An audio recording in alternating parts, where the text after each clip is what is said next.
बिहार के अधिकांश जिलों में इतनी ज्यादा तेज आंधी बारिश तूफान हुई है कि इसका सीधा असर रेलवे यातायात पर देखने को मिला है। नमस्कार, न्यूज़ फॉर देख रहे हैं आप और मैं हूं सानिया आपके साथ। खबर हम बिहार की आपको बता रहे हैं, जहां पर रेलवे यातायात पर भारी बारिश का सीधा कहर देखने को मिला है।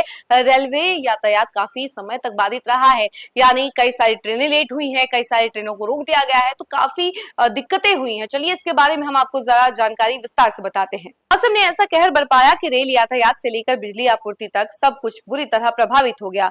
गयाजी और आसपास के इलाकों में तेज बारिश और फिसलन भरी पटरियों ने रेलवे के सिस्टम की पोल खोल दी।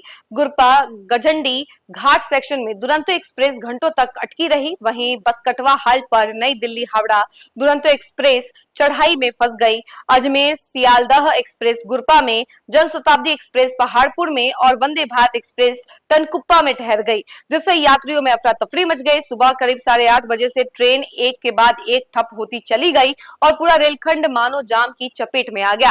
रेलवे के आला अधिकारी और तकनीकी कर्मचारी मौके पर पहुंचकर हालात को नियंत्रित करने में जुटे रहे। पीडब्ल्यूडी स्तर पर ट्रैक की जांच और निरीक्षण कराया जा रहा है, ताकि किसी बड़े हादसे की आशंका को टाला जा सके। फिलहाल परिचालन को सामान्य करने की कवायद तेज कर दी गई है। इधर प्राकृतिक आपदा ने जनजीवन को भी झकझोर दिया है। डुमरिया के भदवर इलाके में वज्रपात की चपेट में आकर एक व्यक्ति की दर्दनाक मौत हो गई, जबकि एक महिला गंभीर रूप से घायल हो गई। ग्रामीण क्षेत्रों में लगातार बारिश और ठनका गिरने की घटनाओं से दहशत का माहौल है। लोग सुरक्षित स्थानों की ओर भागते नजर आए। मौसम के इस बदले मिजाज ने न केवल परिवहन व्यवस्था को हिला दिया, बल्कि प्रशासनिक तैयारियों पर भी सवाल खड़े कर दिए हैं। विपक्षी हलकों में इसे सरकार की अव्यवस्था और आपदा प्रबंधन की कमजोरी के रूप में देखा जा रहा है। हालांकि अधिकारी स्थिति को नियंत्रण में बताकर जल्द सामान्य स्थिति बहाल करने का दावा कर रहे हैं। बिहार के इस घटनाक्रम ने एक बार फिर साबित कर दिया कि प्राकृतिक आपदाओं के सामने व्यवस्थाएं कितनी कमजोर पड़ जाती हैं। इस पूरे घटनाक्रम को लेकर प्रशासन पर विपक्ष लगातार हमलावर है और राहत और बचाव कार्यों की गति पर सवाल उठा रहा है, जबकि सरकार हालात सामान्य करने और त्वरित बहाली का भरोसा जनता को दे रही है। तो देखिए कितनी सारी ट्रेनें जो है प्रभावित हुई हैं इससे, यानी एक तरफ जहां आंधी बारिश तूफान खूब तेज नजर आ रहा था, तो वहीं इसका सीधा असर रेलवे यातायात पर दिखा।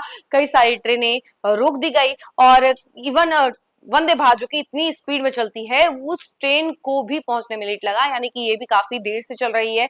और जैसे ही 8:30 बजे जो कंडीशन आपको हमने बताया कि हाँ पूरा काला घना अंधेरा छा गया था, कुछ भी नहीं दिखाई दे रहा था, लाइट की जरूरत पड़ रही थी, तो ऐसे कंडीशन में सभी ट्रेनें एक के बाद एक रुकती चली गई और वंदे भारत एक्सप्रेस तक रुक गई, जिसकी वजह से काफी देर तक दिक्कत हुई। लोगों में अफरा तफरी नजर आए और वहीं यात्री जो है परेशान होकर अपने अपने ट्रेनों में बैठे हुए थे। इस खबर में फिलहाल इतना ही। ऐसी तमाम अपडेट के लिए जुड़े रहे हमसे और देखते रहे न्यूज़ फॉर नेशन। धन्यवाद।